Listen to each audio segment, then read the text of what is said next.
Hello children, in this video lecture I will explain you chapter of Snapshot, chapter 1, The Summer of the Beautiful White Horse, written by William Saroyan.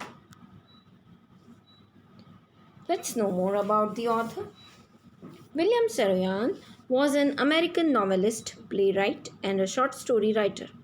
Saroyan wrote extensively about the American immigrant life in California. Many of his stories and plays were set in his native Fresno.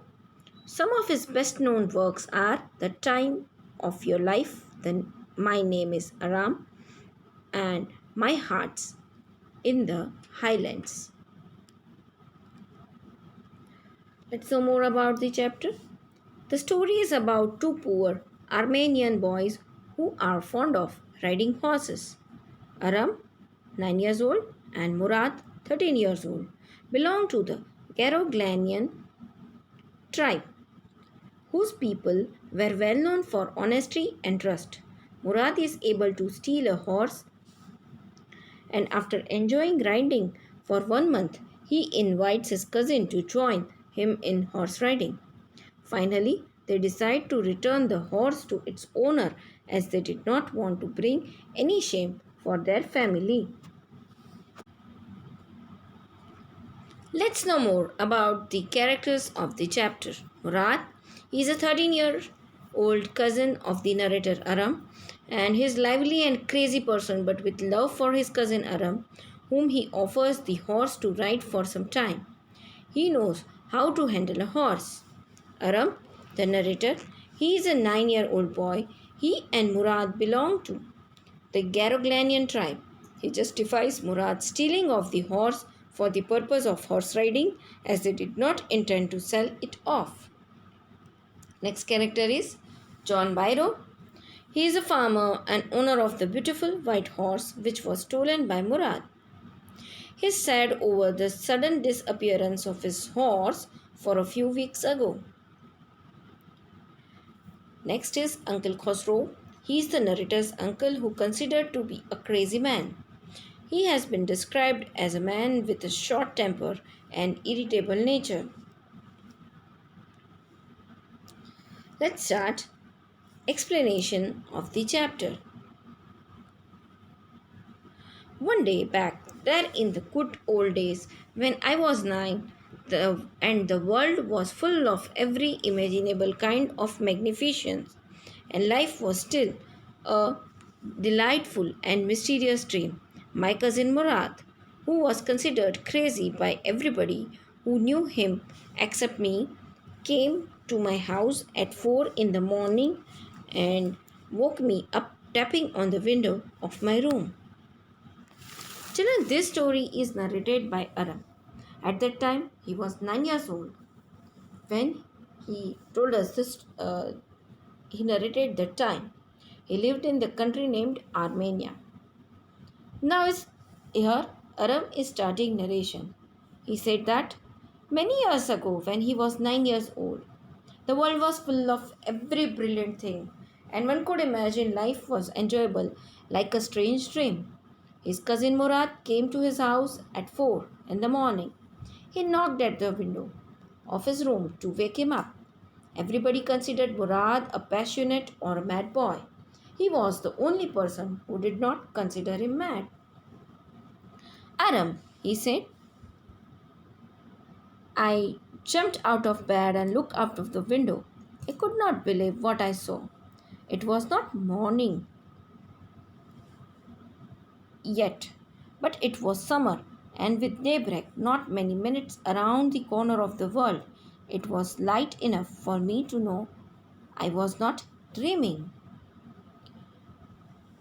Murad called out the narrator's name, Aram, and Aram quickly came out of his bed and looked out of the window. He could not believe what he saw. The boy had not started. The day had not started because the sun had not risen, but its shine had started spreading in the sky. It was summer season. The dawn was about to happen in the couple of minutes. There was enough light outside to confirm that he was not dreaming. My cousin Murad was sitting on a beautiful white horse. I stuck my head out of the window and rubbed my eyes. Yes, he said in Armenian, it's a horse. You're not dreaming. Make it quick if you want to ride. Aram saw through the window that his cousin Murad was sitting on a white, beautiful horse. He pulled his head out of the window and rubbed his eyes. Probably Aram could not believe what he saw. It was an unexpected surprise for him. Murad said to Aram in Armenian language that it was a horse and he was seeing a dreaming. He was seeing a dream. Murad asked Aram to come out quickly if he wanted to ride on the horse.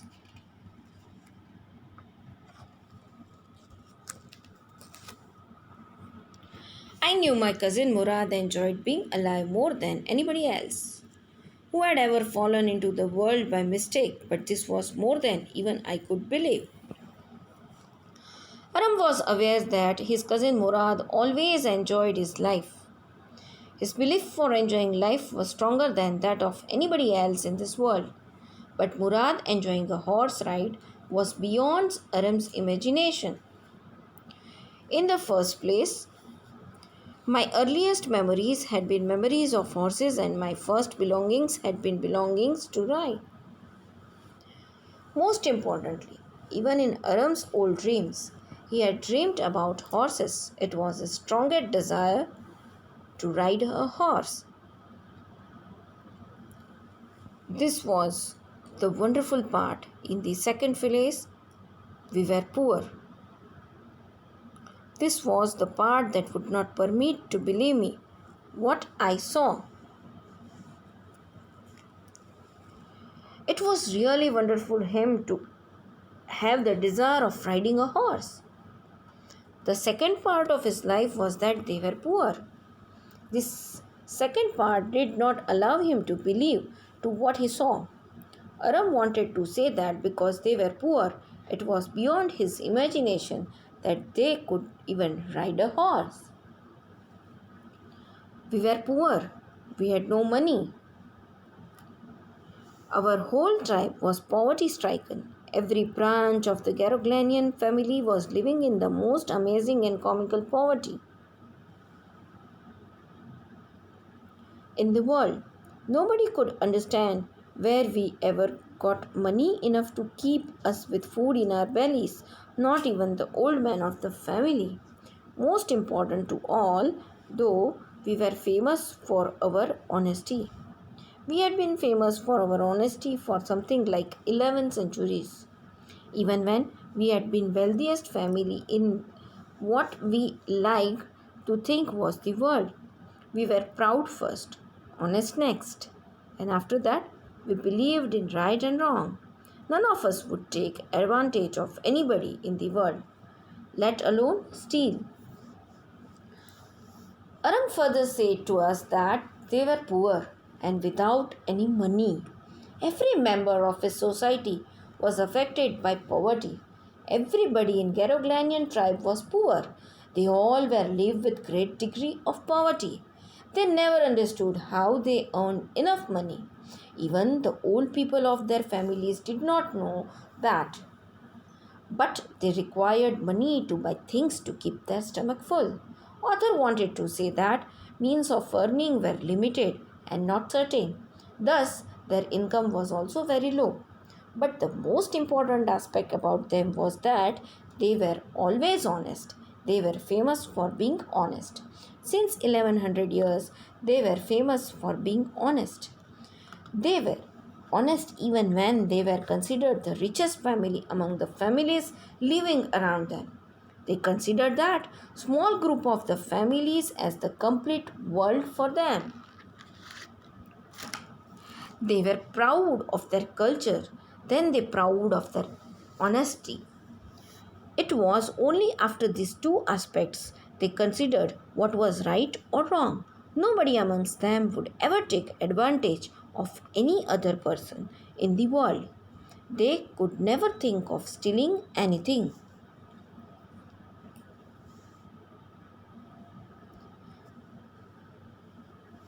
Consequently, even though I could see the horse so magnificent, even though I could smell it so lovely, even though I could hear it breathing so exciting, I could not believe the horse had anything to do with my cousin Murad or with me or with any of the other members of our family, asleep or awake, because I knew my cousin Murad could not have bought the horse, and if he could not have bought it, he must have stolen it, and I refused to believe he had stolen it. They were poor. Therefore, he could not believe that the horse belonged to his cousin Murad or to any other member of his family. Even in their dreams, they could not dare to have bought a horse, but he could see the big horse in front of him. He could smell the horse, and it was lovely. He could hear breath of the horse. The sound was very exciting. He was aware that his cousin Murad could not have bought the horse. If he did not buy the horse, means he had stolen it. He refused to believe this thought because they were honest. No member of the Garoglanian family could be a thief. I stared first at my cousin and then at the horse. There was a pious stillness and humor in each of them, which no which on the one hand delighted me and on the other frightened me. Murad, I said, where did you steal this horse? Leap out of the window, he said, if you want to ride. It was true then. He had stolen the horse. There was no question about it. He had come to invite me to ride or not as I chose. Aram believed that nobody from Garoklanian tribe can be a thief. He first looked at his cousin and then at the horse. There was no movement which looked holy. It was also humorous because the horse was quiet and not moving. He was happy to see the horse and he was afraid also. Aram asked Murad from where did steal the horse. He replied that if he wanted to ride the horse, he should jump out of the window. Now Aram understood that he had stolen the horse. There was no doubt about it. Murad had come to invite him to ride on the horse. It was his choice to accept the invitation or to reject it.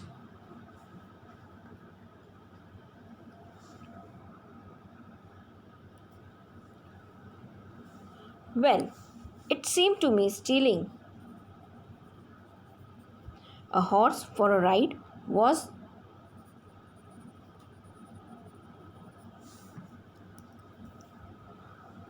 not the same thing as stealing something else, such as money. For all I knew, maybe it was not stealing at all. If you were crazy about horse the way my cousin Murad and I were, it was not stealing. It would not become stealing until we offered to sell the horse, which of course I knew we would never do.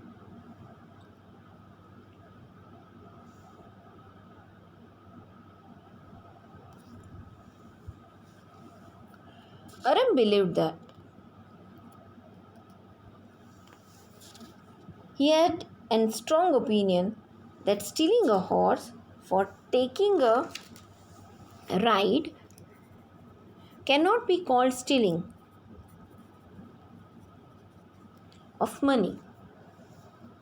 He realized that probably it was not at all a theft. It cannot be called a theft if somebody is passionate about riding a horse, and they were passionate about it. It would be theft only if they sell the horse. Certainly, they were not going to sell the horse. Aram is trying to justify to himself about action of Murad. He knew it that the horse did not belong to them. Let me put on some clothes, I said. All right, he said, but hurry. I leaped into my clothes. I jumped down to the yard from the window and leaped up onto the horse behind my cousin Murad. Aram requested Murad to allow him to change his clothes. Murad requested him to hurry up. He quickly changed his clothes. Aram jumped down from the window to the courtyard and then he jumped to sit on the horse behind Murad. That year we lived at the edge of town on Walnut Avenue. Behind our house was the country, vineyards, orchards, irrigation ditches, and country roads. In less than 3 minutes, we were on Olive Avenue, and then the horse began to trot. The air was new and lovely to breathe. The feel of the horse running was wonderful. My cousin Murad, who was considered one of the craziest members of our family, began to sing. He began to roar. During that year, they were living at the edge of a village. This part of the village was called Walnut Avenue. Behind their house there was rural area without any house. It had vineyards, orchards, canal and rural roads. In less than 3 minutes they both reached Olive Avenue. Now the horse started running. The air was fresh. Aram felt good to breathe fresh air. The experience of riding on a running horse was very good. His cousin was considered as the most passionate member of their family. Murad started singing. His voice was so bad that his singing was like a roar.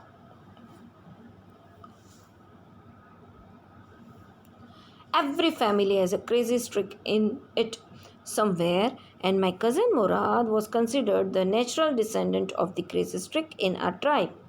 Before him was our uncle Khosrow, an enormous man with a powerful head of black hair and the largest mustache in the San Joaquin Valley. A man so furious in temper, so irritable, so impatient that he stopped anyone from talking by roaring, "It is no harm. Pay no attention to it." In their tribe, Aram said that every family has at least one passionate character. His cousin Murad was a true representative of a passionate personality. Before Murad, his uncle Khosrow was the craziest person in their family. He had a huge body, big head, and black hair. His mustache was the largest in San Joaquin Valley, but his behavior was very bad.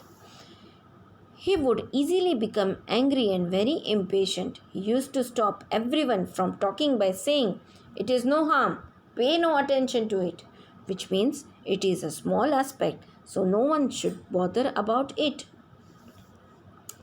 That was all, no matter what anybody happened to be talking about.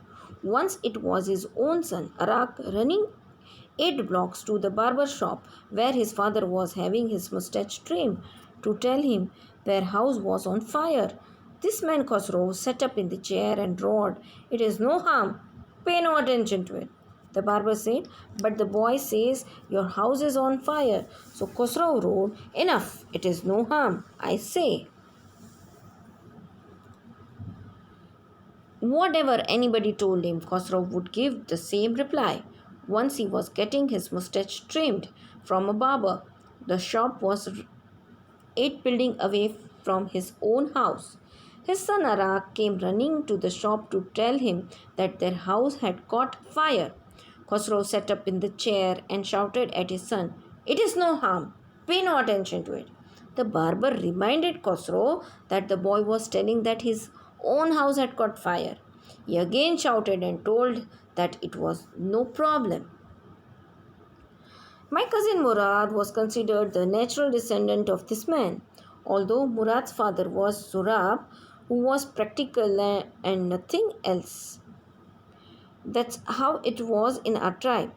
A man could be the father of his son's flesh, but that did not mean that he was also the father of his spirit.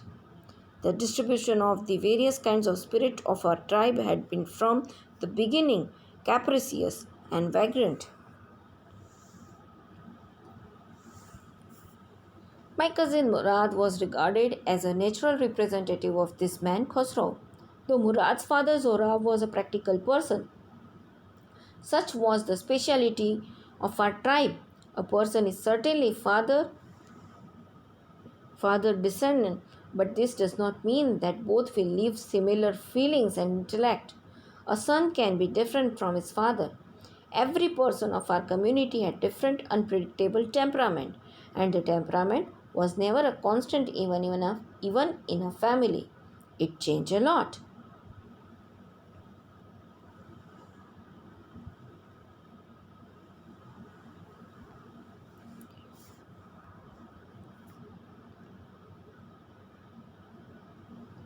We rode, and my cousin Murad sang. For all anybody knew, we were still in the old country where, at least according to some of our neighbors, we belonged. We let the horse run as long as it felt like running. At last, my cousin Murad said, "Get down, I want to ride alone." "Will you let me ride alone?" I asked. "That is up to the horse," my cousin said. "Get down." "The horse will let me down," I said. "We shall see," he said. "Don't forget that I have a way with a horse." "Well," I said, "anyway, you have with a horse, I have also." "For the sake of your safety," he said, "let us hope so." "Get down." "All right," I said. "But remember, you have got to let me try to ride alone." They were riding the horse, and Murad was singing for everyone who knew them. They were still in the village, at least their neighbors believed so. Means here Aram wanted to say that nobody in his neighborhood had seen them riding the horse. They allowed the horse to run as long as it wanted to run. Murad asked Aram to get down from the horse because he wanted to ride alone. Aram asked him to get down from the horse because he wanted to ride alone. Aram asked him if he would allow him to ride alone. Murad replied that horse would decide that. Aram said that horse would surely allow him to ride alone. Murad told him that they should think about it later. He told further to Aram to remember that he knew how to ride a horse. Even Aram replied him that he also knew to ride a horse. Murad told him that for his own safety he should be sure about it. He again asked Aram to get down, and Aram once again asked him to allow him to ride the horse.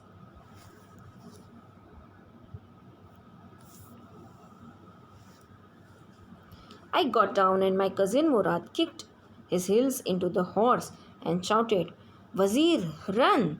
The horse stood on its hind legs, snorted, and burst into fury of speed. That was the loveliest thing I had ever seen. My cousin Murad raced the horse across a field of dry grass to an irrigation ditch, crossed the ditch on the horse, and 5 minutes later returned, dripping wet. The sun was coming up. "Now it's my turn to ride," I said. My cousin Murad got off the horse. "Ride," he said.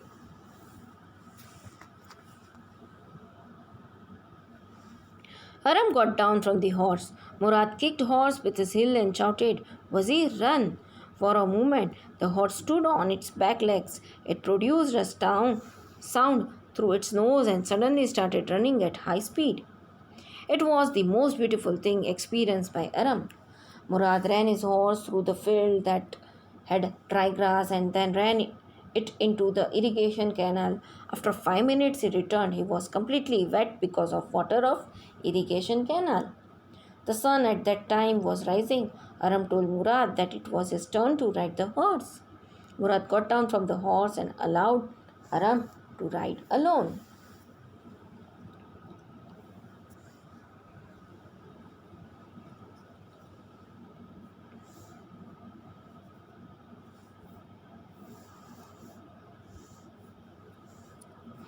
I leaped to the back of the horse and for a moment knew the most awful for imaginable. The horse did not move. "Kick into muscle," my cousin Murad said. "What are you waiting for? We have got to take him back before everybody in the world is up and about."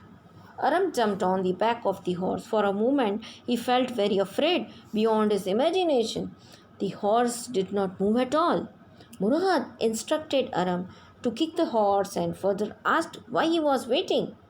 They had to take the horse back before people got up and came out of their houses. Murad did not want that people should see them with the horse.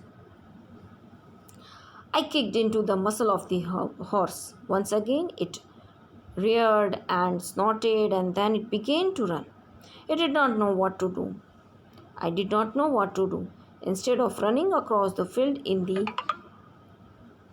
irrigation ditch, the horse ran down the road to the vineyard and of Dikran Halabian, where it began to leap over vines. The horse leaped over 7 vines before I fell. Then it continued running. Aram had kicked his heel into the body of the horse. Once again, the horse rose onto its rear legs and snorted. Then it started running. Aram did not know what to do next. The horse did not run towards the irrigation canal, but it ran towards the vineyard of Likran Halabian. It started jumping over the vines. The horse jumped over 7 vines, and then Aram fell down, but the horse continued to run. My cousin Murad came running down the road. I am not worried about you, he shouted. We have got to get the horse. You go this way and I'll go this way. If you come upon him, be kindly. I will be near. Murad running and came towards Aram. He shouted that he was not worried about Aram. They needed to catch the horse. He asked Aram to go to the one way and he went to the other way. He even advised Aram if he found the horse, he should be kind to it. He even further said that he will be nearby only.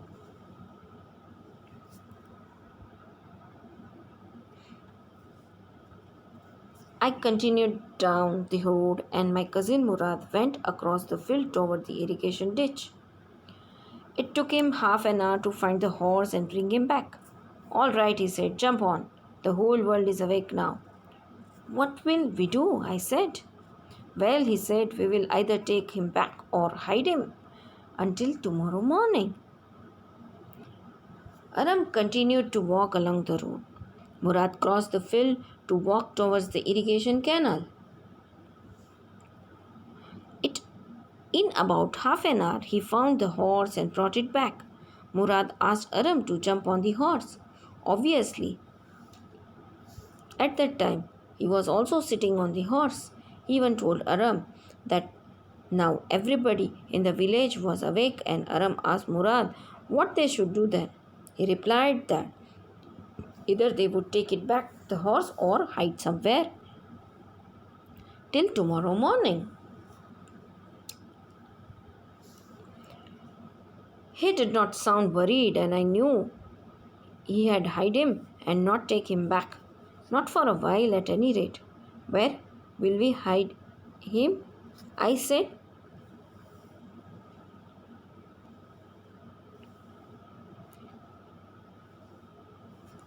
I know a place, he said. How long? Did you steal this horse? I said. Murad did not look worried. Aram was sure that he would certainly not take the horse back to village, even for a short time. He would hide it. He informed Aram that he knew about a place to hide the horse. Aram asked Murad since how much time he had stolen the horse. It suddenly dawned on me and that he had been taking these early morning rides for some time and had come for me this morning only because he knew how much I longed to ride. Who said anything about stealing a horse? He said. Anyhow, I said, how long ago did you begin riding every morning? Not until this morning, he said. Are you telling the truth? I said. Now, Aram suddenly understood that he had been taking early morning rides on horse for some time. He had come to him this morning only, and he knew that even Aram had a strong desire to ride a horse.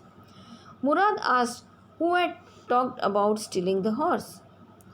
Aram asked since when he had been riding the horse every morning. Murad replied that it started from that morning only, and Aram confirmed that if he was telling the truth.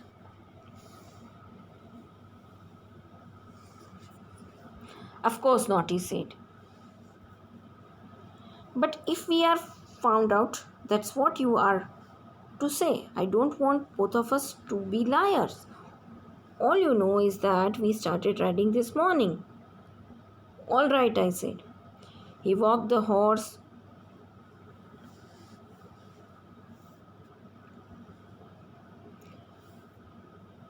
quietly to the barn of deserted vineyard, which at one time had been the pride of a farmer named Fethwine. There were some oats and dry alfalfa in the barn. We began walking home.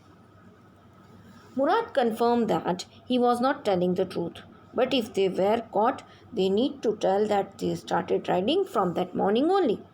None of them should be proved liar. He instructed Aram that please remember that they started riding from that morning only. Aram agreed about it. Murad quietly took the horse to the storeyard of an empty vineyard. That vineyard belonged to Fethwine. Once upon a time, he took pride in owning this vineyard. There were some oats and alfalfa in the barn. After putting the horse in the barn, it means the store building of the grains, they started walking to their home. It was not easy, he said, to get the horse to behave so nicely. At first, it wanted to run wild, but as I have told you, I have a way with a horse. I can get it to want to do anything I want it to do. Horses understand me. How do you do it? I said. I have an understanding with a horse, he said. Yes, but what sort of an understanding? I said. A simple and honest one, he said. Murad informed Aram that it was difficult to make the horse behave so nicely. Initially, it wanted to behave wildly, but he knew to ride a horse so he can make it do whatever he wanted to. He has good understanding with the horses. Aram asked him how he could do it. He replied that he has an understanding with a horse. Aram asked him what that understanding was. He replied that it was a simple and honest understanding.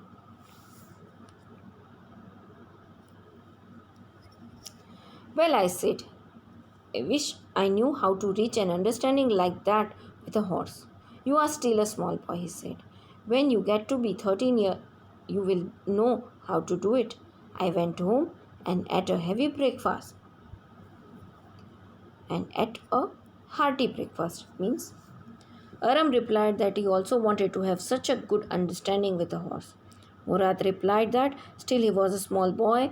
When he became 13 years old, he would know how to do it. Aram reached his home and ate a lot in his breakfast. Before I said, he had heavy breakfast. That afternoon, my uncle Khosrow came to our house for coffee and cigarettes. He sat in the parlor sipping and smoking and remembering the old country. Then another visitor arrived, a farmer named John Byro, an Assyrian who, out of loneliness, had learned to speak Armenian. My mother brought the lonely visitor coffee and tobacco, and he rolled a cigarette and sipped and smoked. And then at last, sighing sadly, he said, my white horse, which was stolen last month, is still gone. I cannot understand it.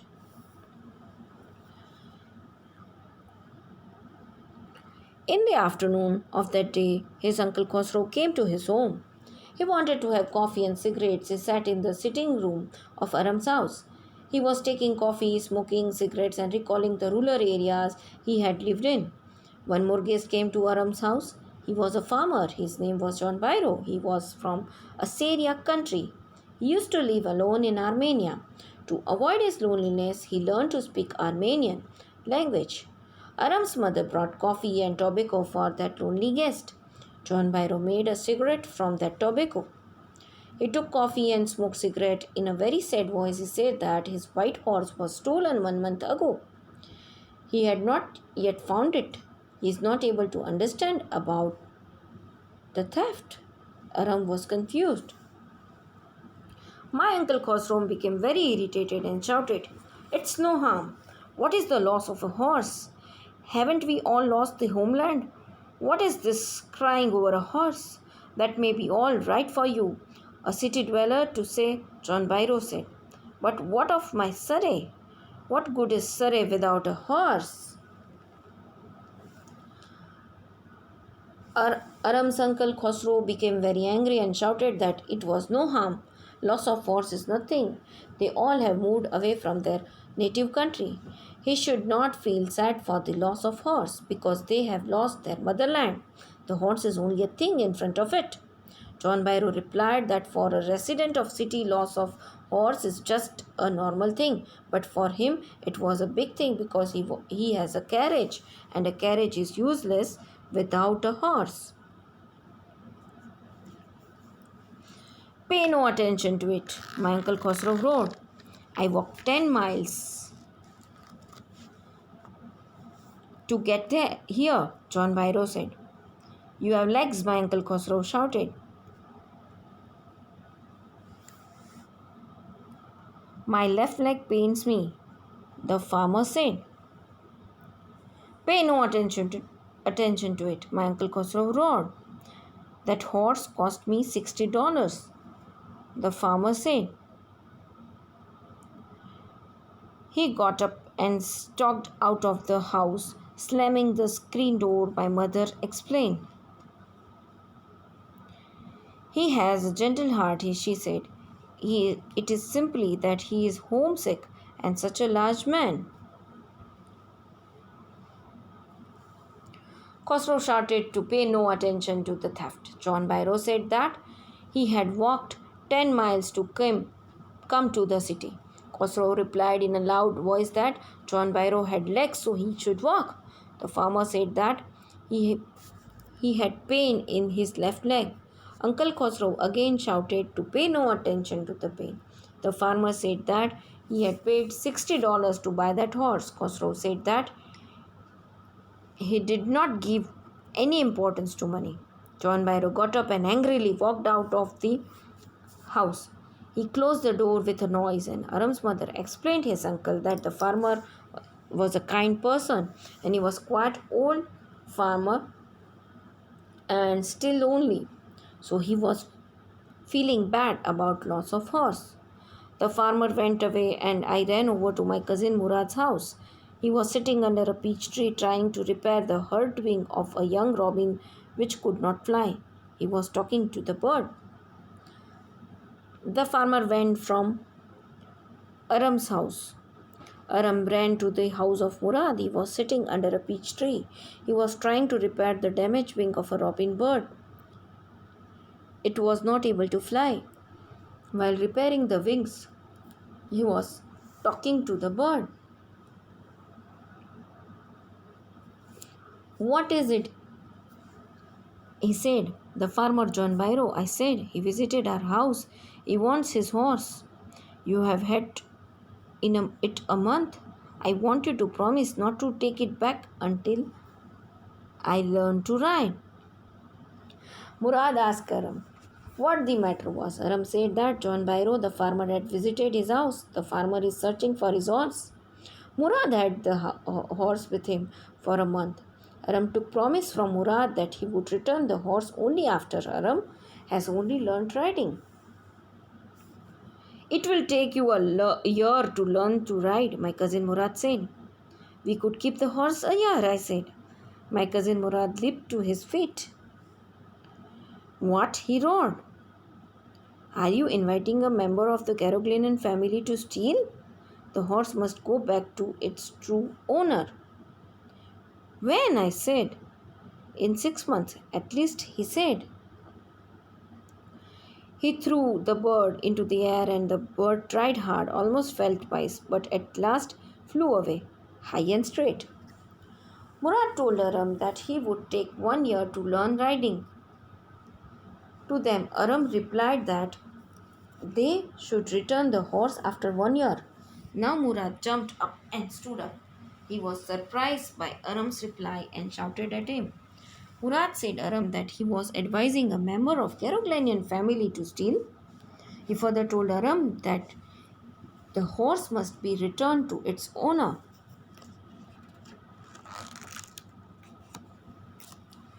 Aram asked Murad when this should be done. Murad replied Aram that at least after 6 months they should return the horse. Murad threw the bird into the air. The bird tried a lot to fly, twice it, almost. Early every morning for 2 weeks, my cousin Murad and I took the horse out of the barn of the deserted vineyard where we were hiding it and rode it. And every morning, the horse, when it was my turn to ride alone, leaped over grapevines and small trees and through me and ran away. Nevertheless, I hoped in time to learn to ride the way my cousin Murad rode. One morning on the way to Fethwine's deserted vineyard, we ran into the farmer John Byro, who was on his way to town. For next 2 weeks, every morning they took out the horse from the store of that empty vineyard. They rode the horse every morning. Aram tried to ride it alone. On every such occasion, it jumped over grapevines, small trees. It threw Aram away from its back and ran away.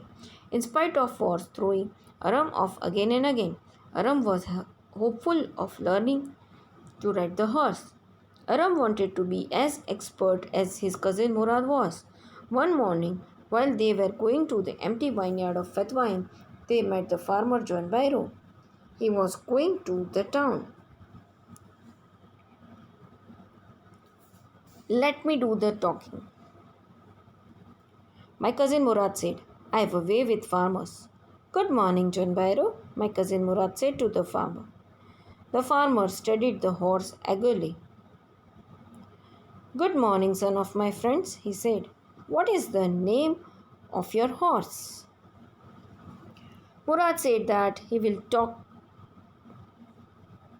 to John Byro because he knew very well how to talk with farmers. Murad wished good morning to John Byro. The farmer carefully looked the horse. He addressed the Murad as son of my friend. He asked name of the horse.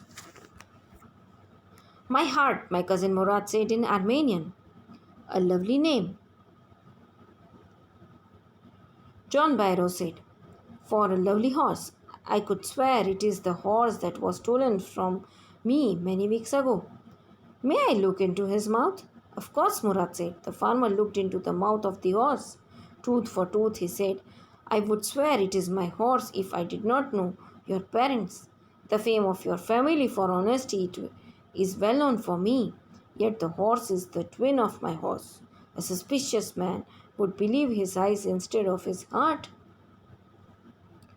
Good day, my young friends.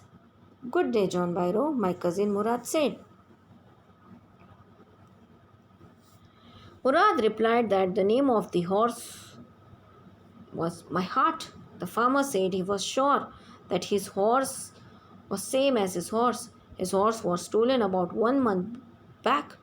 He requested to give him permission to look into the mouth of horse. Murad answered that he could surely do so. The farmer looked into the mouth of the horse. He said that every tooth of his horse is similar to tooth of this horse. He was sure that he was his horse, but he knew Murad's parents. They were famous for their honesty. Therefore, he did not say that the boys had stolen his horse, but the horse was an exact copy of his horse. A person having a doubt will believe his eyes that then follow his heart. They wished good day to each other and they went away. Early the morning,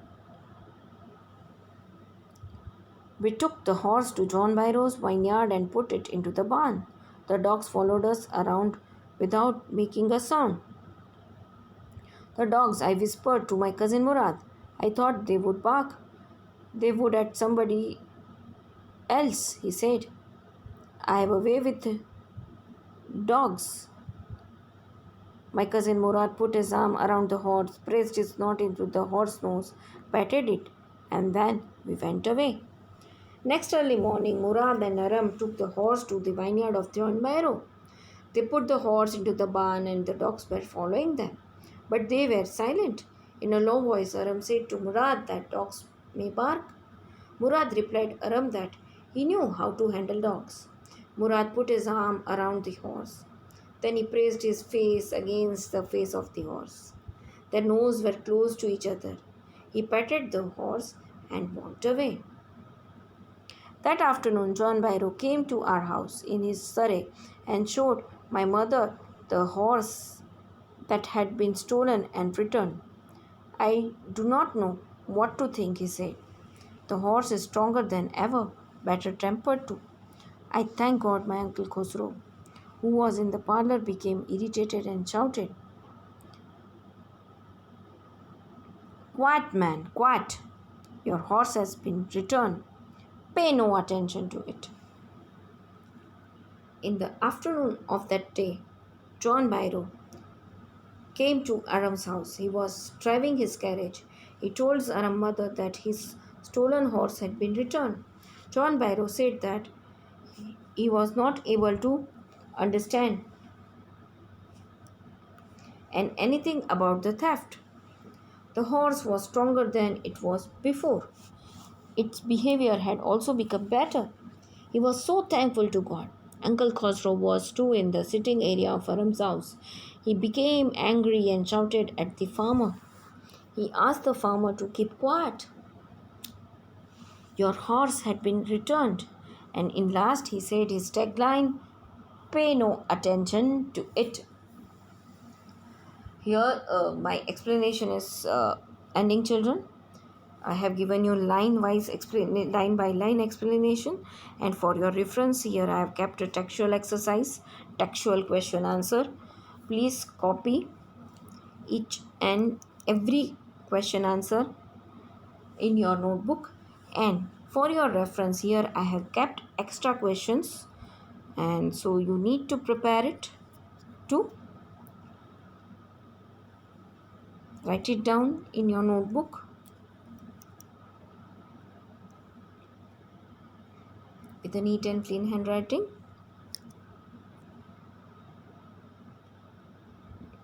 Thank you.